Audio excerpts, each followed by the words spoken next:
Let's pray. Heavenly Father, we thank you. Lord, we worship your name, God, sa gabi po ito, Panginoon. We entrust, Panginoon, your word tonight. May your word penetrate the heart, in the deepest bone marrow, Panginoon, ng aming pong mga spiritual na buhay.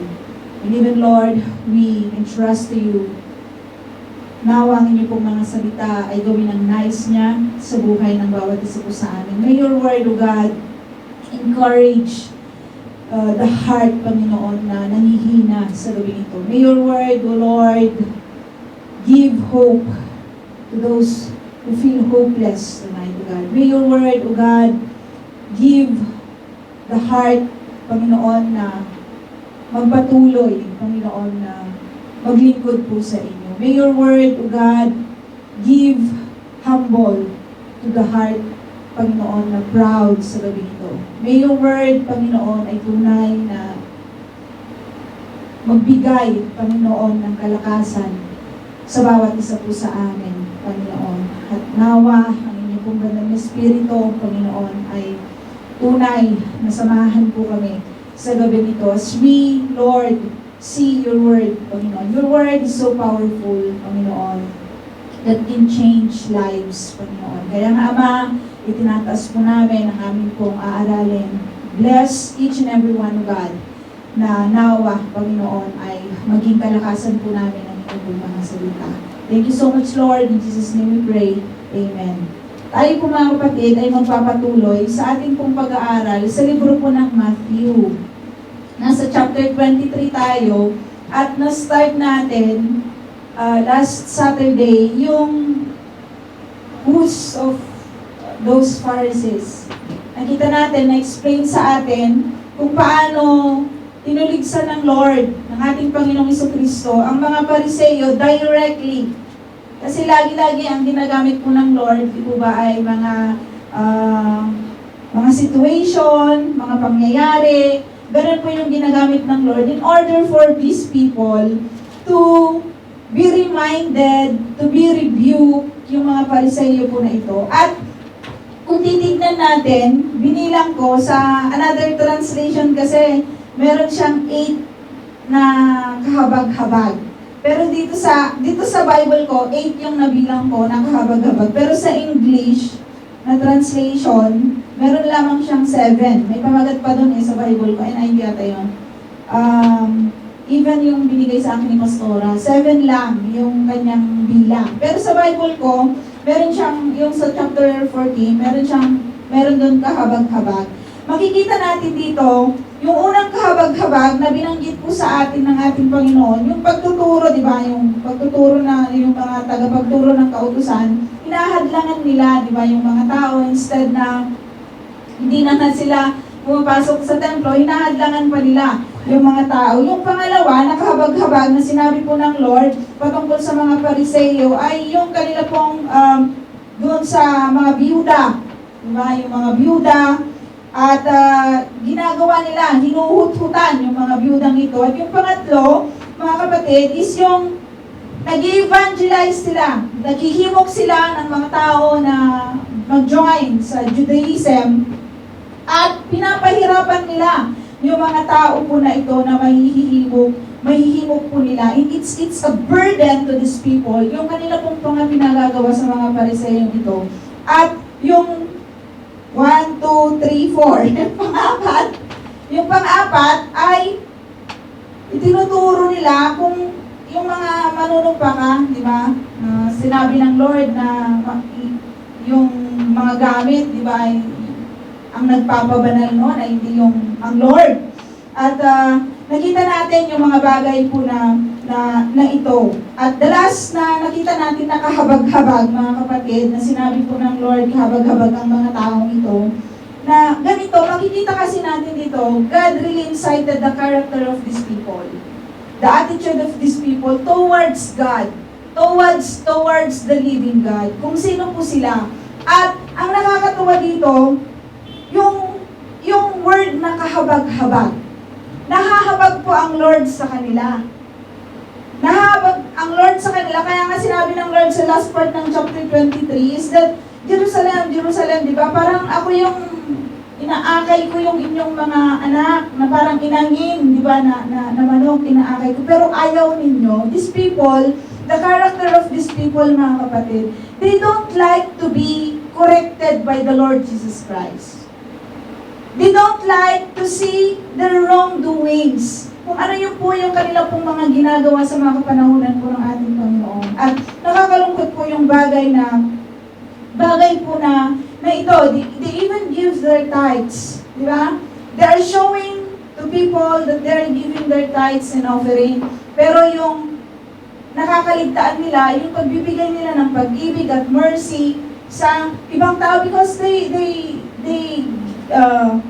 yung kinumuntutan nila yung mga tao, kinukuha nila yung kanilang mga pang-personal na gain. Kaya nga nilinis po ang Lord, nilinis ng Lord ang templo. At nakita natin kung gaano kadumi, di ba, ang templo na doon, nakita natin, naaral natin na doon sila nagtitinda, kung ano-ano yung mga ginagawa nila for their personal gain. At alam niyo mga kapatid, sa isang attitude ng mga Pariseyong ito, they don't want to be corrected. Kasi, ayaw nilang tanggapin yung katotohanan sa salita po ng Panginoon.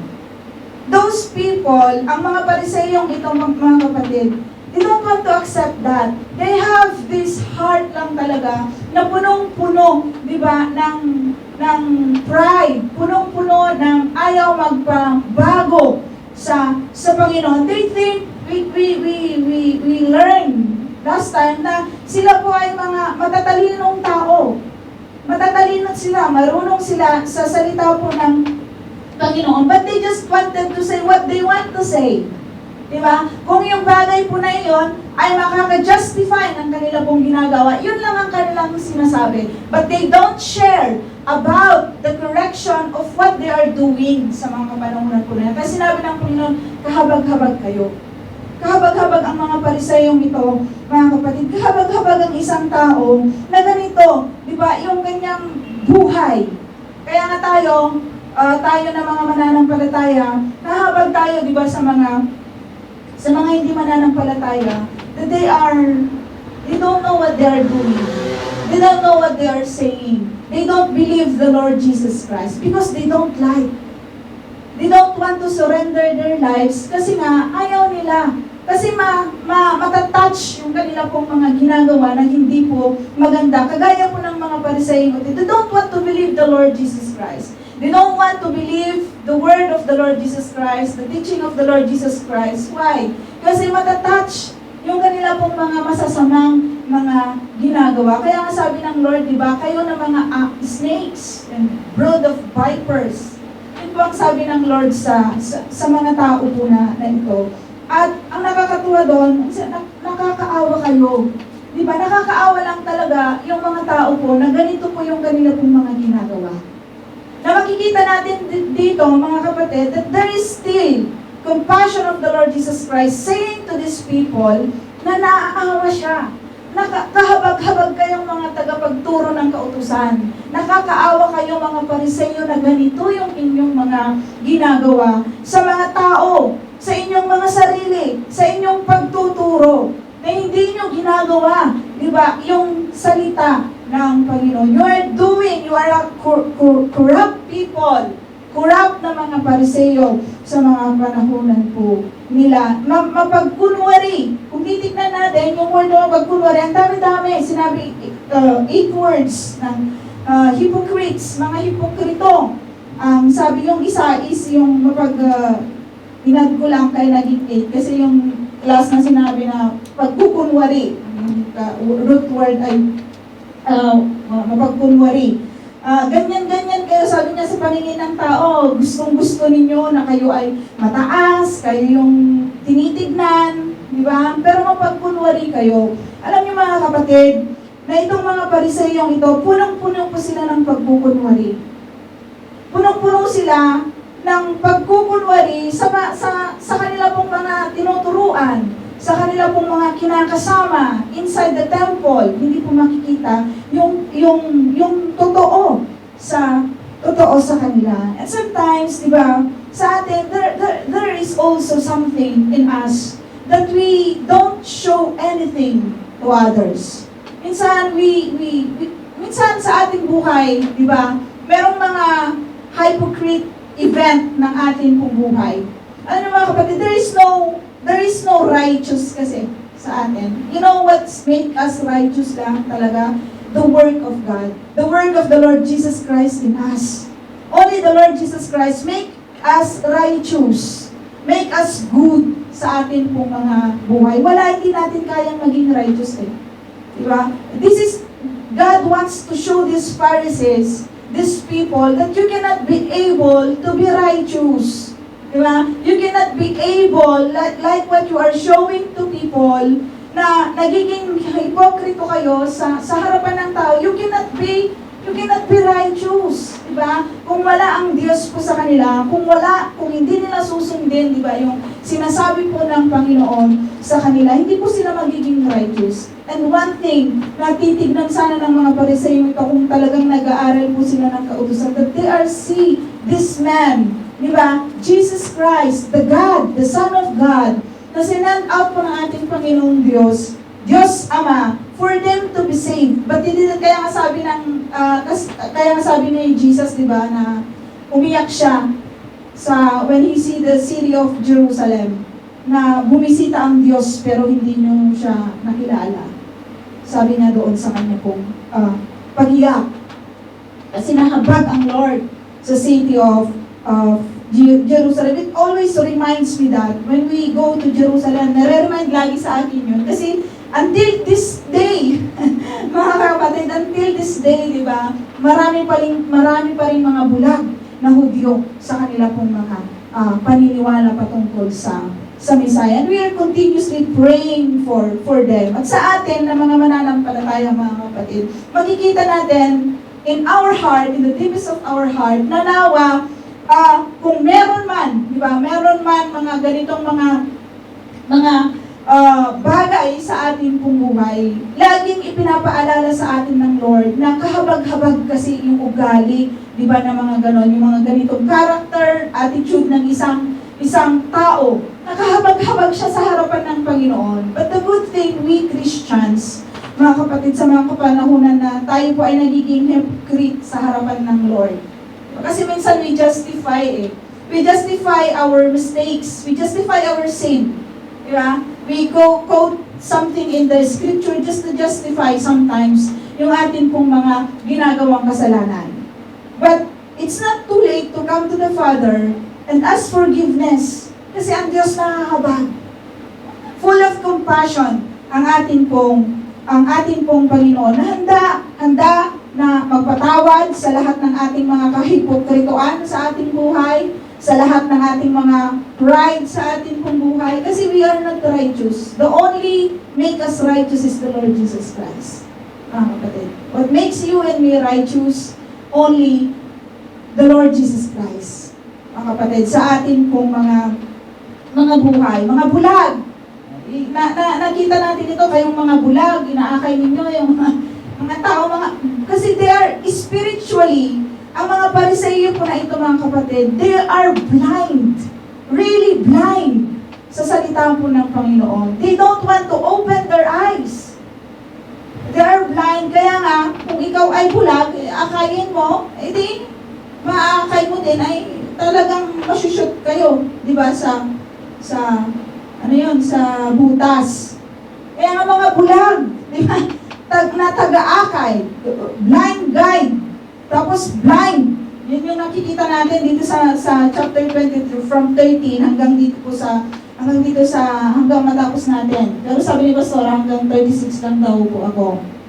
Yung ating po pag-aaralan sa gabi na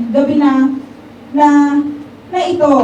At sabi dito, mga bulag na taga-akay, sinasala ninyo ang kulisap sa inyong inumin, ngunit nilulunok naman ninyo ang kamelyo. Kahabag-habag kayo, mga taga-turo ng kautusan, at mga Pariseo, mga mapagkunwari. Nililinis ninyo ang labas ng tasa at pinggan, ngunit ang mga iyon ay puno ng kasakiman at pagiging makasarili.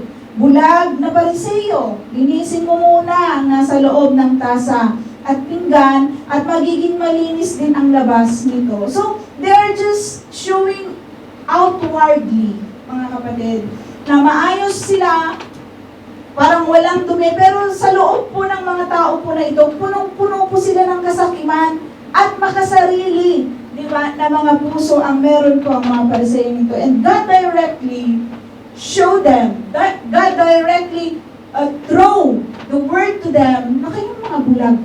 Bulag kayo, linisin nyo muna ang nasa loob. Kasi mga kapatid, we should clean first. Diba? Yung atin po mga yung nasa loob. Kaya nga sa tuwing mananalangin tayo, because we are not perfect in our daily lives. Kaya sa paglapit natin sa Panginoon, lagi-lagi tayong humihingi ng tawad because we cannot perfect the whole day na hindi po nagkakasala sa Lord. Magnanakaw ka. Pagkakasalanan magnanakaw, pero wala namang magnanakaw sa atin dito, mga kapatid. Magsisinungaling ka, di ba? Para wala na lang usapan, Ken na lang ang sasabihin mo kay Ima kahit no naman. Di ba? Para stop na yung usapan, no arguments. Pero those little things, mga kapatid, nagkakasala tayo doon. Di ba? Nagkakasala tayo because there's no such white lies. Na sinasabi po natin, nagkakasala tayo sa tuwing lalapit tayo sa Panginoon, we are asking forgiveness to God. And the good thing for being a Christian, mga kapatid, in receiving true Christian kasi may mga nagsasabing Kristiyano sila, pero hindi mo naman nakikita sa kanila kung mga pamumuhay kagaya ng mga Pariseo ito. They are saying that they believe in God.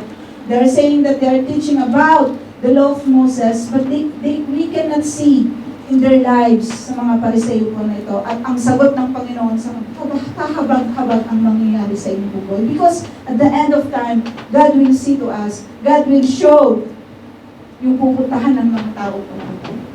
The judgment to these people na hindi magbabago sa kanila pong mga buhay. Even hindi tanggapin, diba, yung mensahe ng Lord, yung mensahe ng Panginoong Jesucristo na dumalaw sa kanila pero hindi nila po tinanggap. Ayaw kasi nila eh. That's the problem eh. Gusto ng Panginoon na talagang isave ang mga tao ito, but they don't like according to the scripture. Para akong ina ng mga manok na aakay sa inyo, but you don't like, sabi ng Lord, ayaw nyo magpaakay.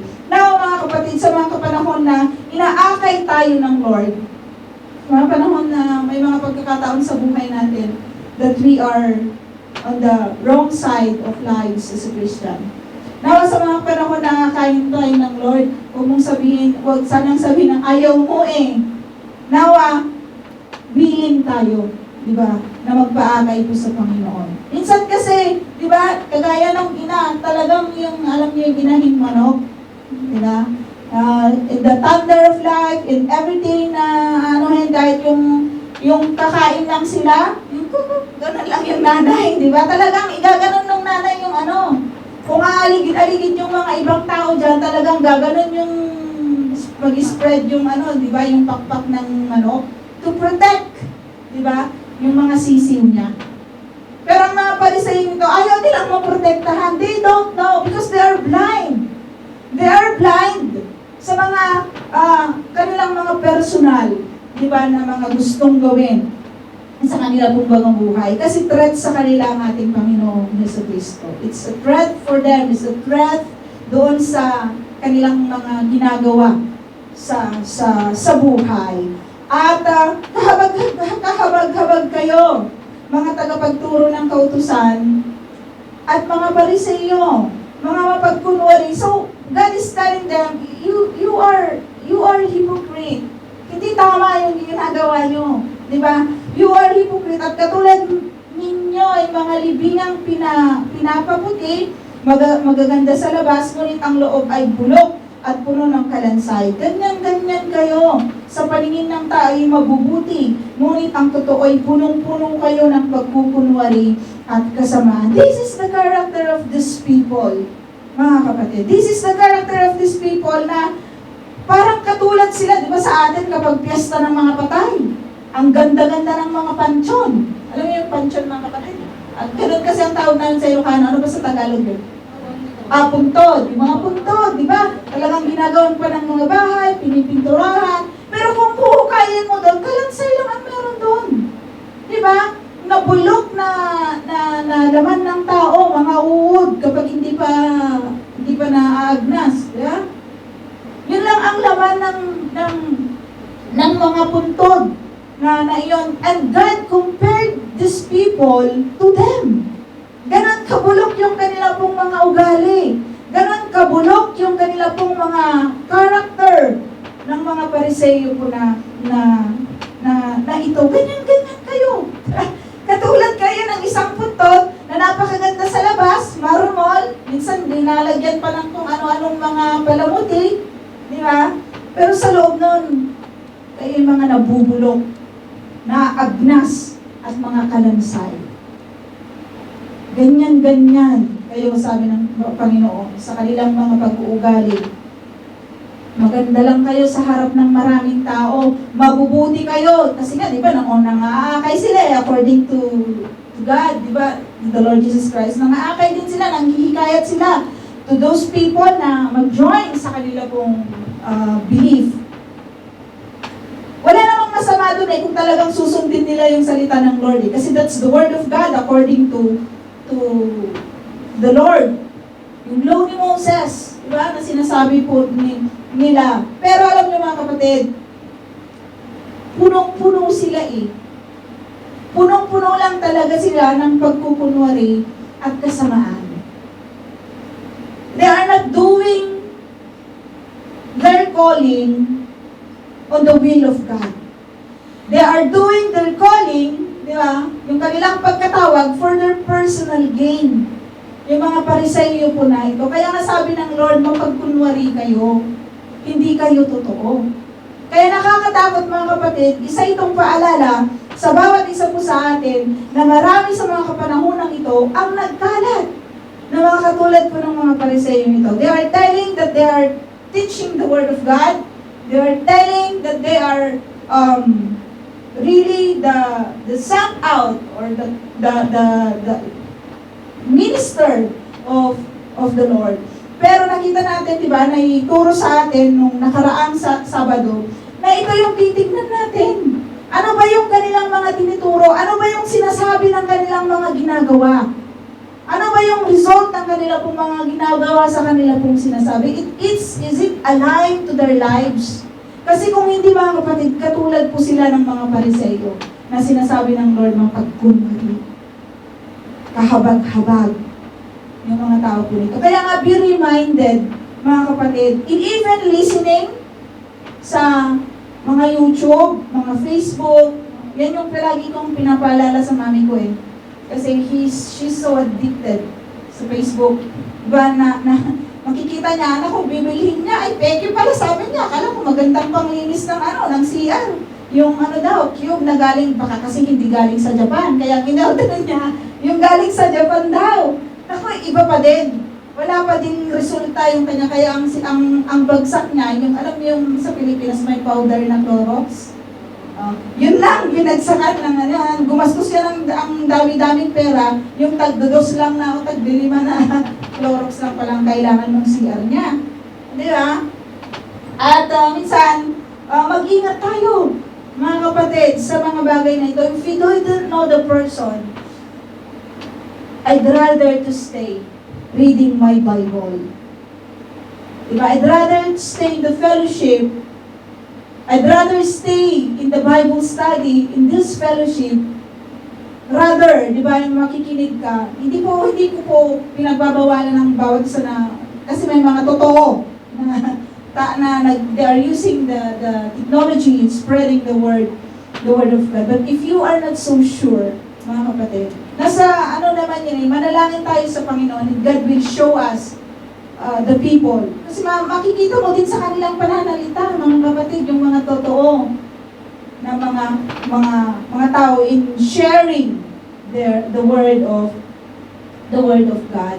At ganito yung pagkakasabi ng ating Panginoon sa kanila. 29 sabi niya, kahabag-habag kayo. Another one, last one na kahabag-habag.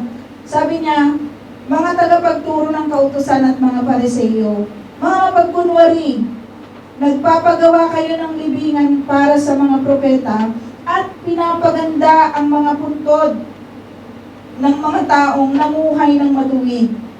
Sinasabi pa ninyo, kung kami sana'y nabuhay sa kapanahunan ng aming mga ninuno, hindi kami makikiisa sa pagpatay ng mga propeta. Sinasabi ninyong iyan, inaamin ninyong kayo'y mga anak ng mga pumaslang sa mga propeta. Sige, tapusin ninyo ang sinimulan ng inyong mga ninuno. Mga ahas, lahi ng mga ulupong, hindi kayo makakaiwas na maparusahan sa impyerno. So there is a judgment in here, mga kapatid. Sinasabi ng mga Pariseo ito, kung kami noon ay nabuhay, hindi kami makikisama na pumatay ng mga propeta ng ating Panginoon.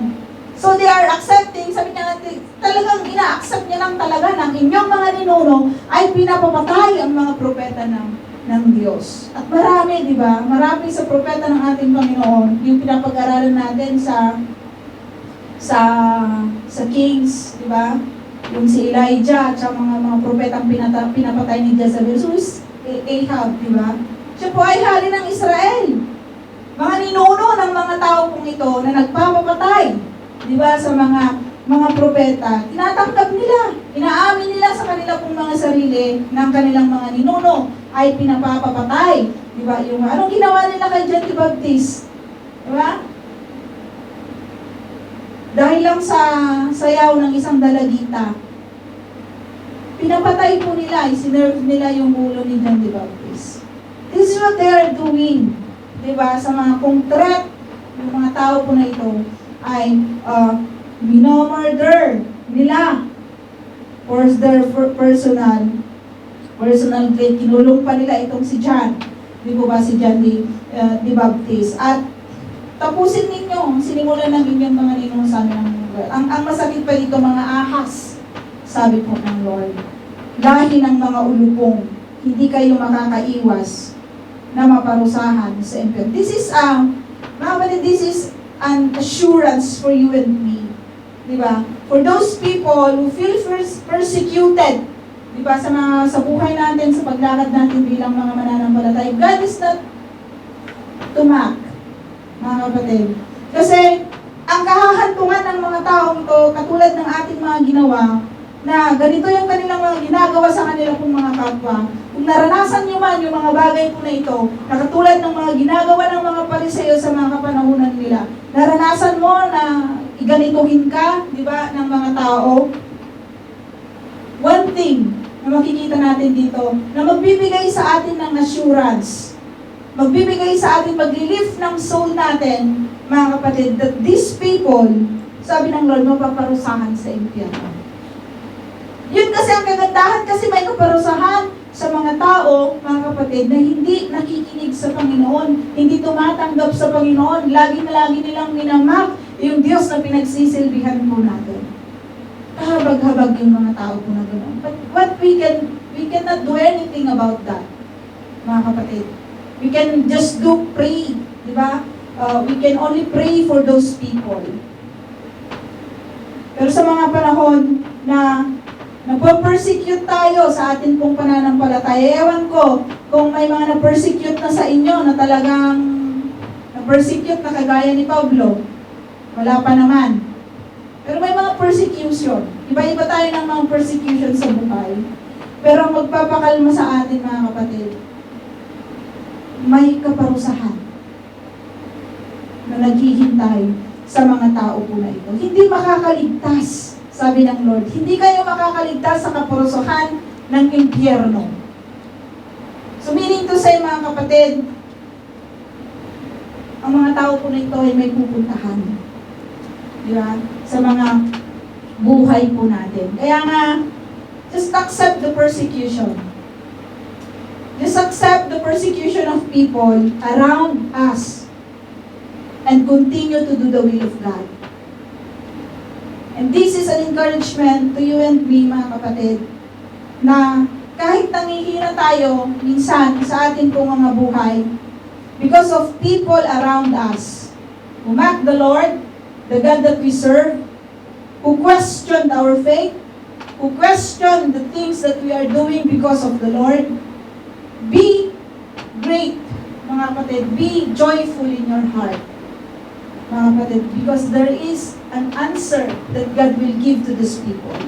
There is a judgment to these people. At nawa, hindi mahuli ang lahat sa mga tao po na ito, di ba, natanggapin ko ang Panginoon. Just do your part as a Christian. If you are persecuted, let it be, and show them who your God is.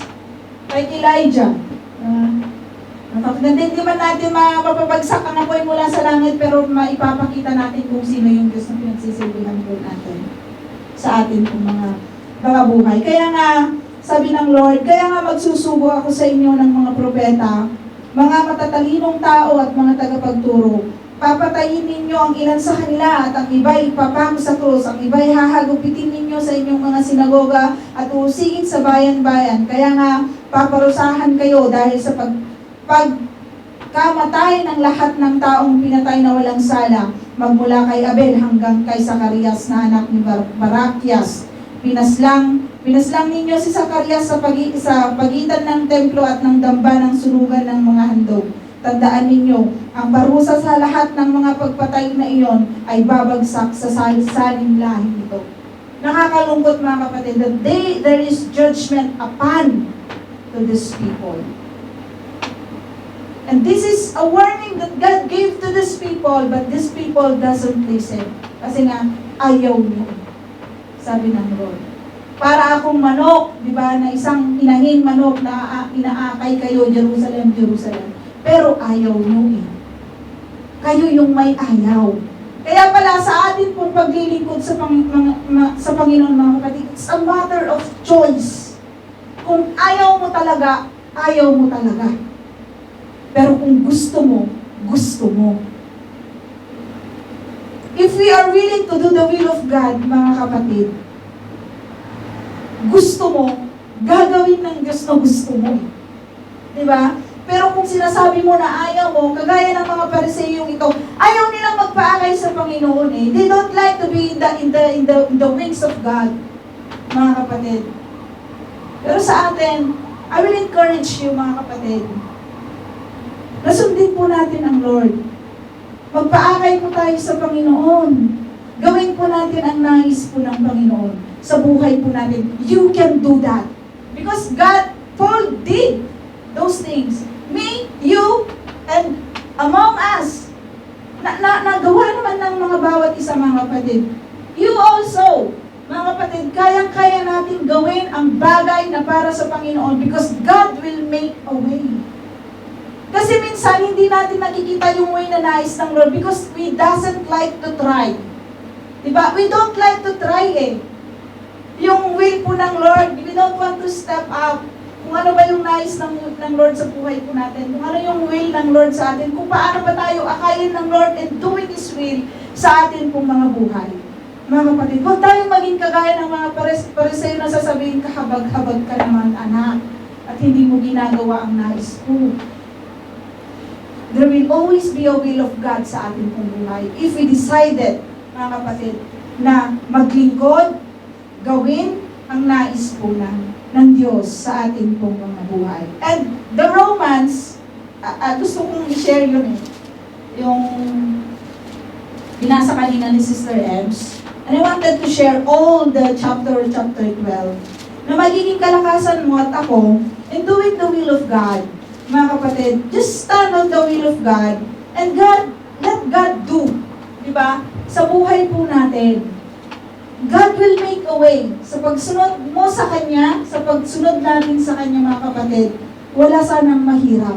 Hindi sana burden yung pagsunod natin sa Panginoon. Kasi sabi ni Paul, sa pamumuhay ng isang Kristiyano, kaya nga mga kapatid, alang-alang sa masaganang habag ng Diyos sa atin, ako'y nakikiusap sa inyo na ialay ninyo ang inyong sarili bilang isang handog na buhay. Banal, kalugod-lugod sa Diyos, ito ang karapat-dapat na pagsamba ninyo sa Diyos. Huwag kayong makiayon sa takbo ng mundong ito. Sa halip, hayaan ninyong baguhin ng Diyos ang inyong pag-iisip upang maunawaan ninyo ang Kanyang kalooban. Sa gayon, magagawa ninyo kung ano ang mabuti, kalugod-lugod at ganap na kalooban ng Diyos. Dahil sa kagandahang loob ng Diyos sa akin, sinasabi ko sa bawat isa sa inyo, huwag ninyong pahalagahan ang inyong sarili. ng higit sa nararapat. Sa halip, pakaisipin ninyong mabuti ang tunay ninyong katayuan ayon sa sukat ng pananampalatayang ipinagkaloob ng Diyos sa bawat isa sa inyo. Kung paanong ang katawan ay binubuo ng maraming bahagi at magkakaiba ang gawain ng mga ito, gayon din naman, kahit na tayo'y marami, nabubuo tayo sa iisang katawan ni Kristo, at tayong lahat ay bahagi ng isa't isa. Tumanggap tayo ng iba't ibang kaloob ayon sa kagandahang loob ng Diyos, kaya gamitin natin ang mga kaloob na iyan. Kung ang ating kaloob ay pagsasalita ng pahayag mula sa Diyos, magpahayag tayo ayon sa sukat ng ating pananampalataya. Kung paglilingkod ang ating kaloob, maglingkod tayo. Magturo ang tumanggap ng kaloob sa pagtuturo. Magpalakas ng loob ang may kaloob sa pagpapalakas ng loob. Kung pagbibigay ang inyong kaloob, magbigay kayo ng buong puso. Kung pamumuno naman, mamuno kayo ng buong sikap. Kung pagkakakawang gawa ang inyong kaloob, gawin ninyo iyan ng buong galak. Maging tunay ang inyong pagmamahalan, kasuklaman ninyo ang masama, at pakaibigin ang mabuti. Magmahalan kayo bilang magkakapatid, at pahalagahan ninyo ang iba ng higit sa pagpapahalaga nila sa inyo. Magpakasipag kayo at huwag maging tamad. Buong puso kayong maglingkod sa Panginoon. Magalak kayo dahil sa inyong pag-asa. Magtiyaga kayo ng inyong kapighatian at palaging manalangin. Tumulong kayo sa pangangailangan ng mga kapatid at patuloyin ninyo ang mga taga-ibang lugar. Idalangin ninyo ang mga umuusig sa inyo, idalangin ninyo sila at huwag sumpain. Makigalak kayo sa mga nagagalak at makitangis sa mga tumatangis. Magkaisa kayo ng saloobin. Huwag kayong magmayabang. Sa halip ay makisama kayo kahit sa mga dukha. Huwag ninyong ipalagay na kayo'y napakarunong. Huwag ninyong gantihan ng masama ang masama. Sikapin ninyong mamuhay ng marangal sa harap ng lahat ng mga tao. Hanggat maaari, gawin ninyo ang inyong makakaya upang mamuhay kayo ng mapayapa kasama ng sinuman. Mga minamahal, huwag kayong maghihiganti. Ipaubayan ninyo iyon sa galit ng Diyos. Sapagkat nasusulat, akin ang paghihiganti. Ako ang gaganti, sabi ng Panginoon. Sa halip, kung nagugutom ang inyong kaaway, pakainin mo. Kung nauuhaw, painumin mo. Sa gayon, ay magbubuntun ka ng baga sa kanyang ulo. Huwag kayong magpadaig sa masama, kundi daigin ninyo ang mabuti. Daigin ninyo ng mabuti ang masama. Let us pray. Heavenly Father, we thank you so much, O God, for your word of encouragement sa bawat isa sa amin in regards to the book of Romans, Panginoon, na pamumuhay ng isang mananampalataya. Thank you so much, Lord, for inciting us, Panginoon, for those Pharisees in their hypocrisy. Maybe, Lord, we've been hypocrites, Panginoon, sa iyo pong harapan sa maraming bagay. We are asking, Lord, that you may forgive us.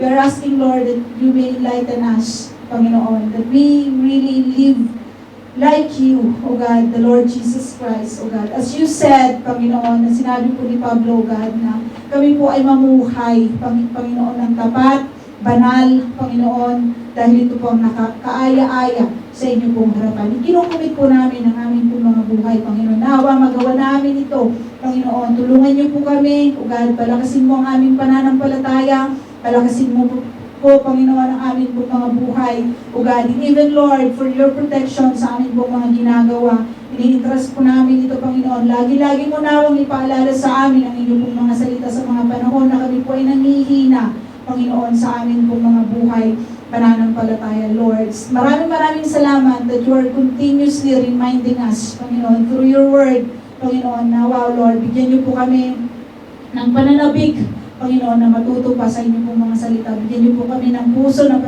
pananabik, Panginoon, na naisin, Panginoon, na sundin ang inyong pong nais sa aming pong mga buhay. Nawa, Panginoon, ang buhay po na ito, Panginoon, ay magamit para lang po sa inyo, para sa kapurihan ng inyong pong mga pangalan, Panginoon. Saan man po kami naroroon, gamitin niyo po kami, Panginoon, according to your will, according to your purposes, according to the glory, Panginoon, ng inyong pong pangalan. Maraming salamat. In Jesus' name we pray. Amen.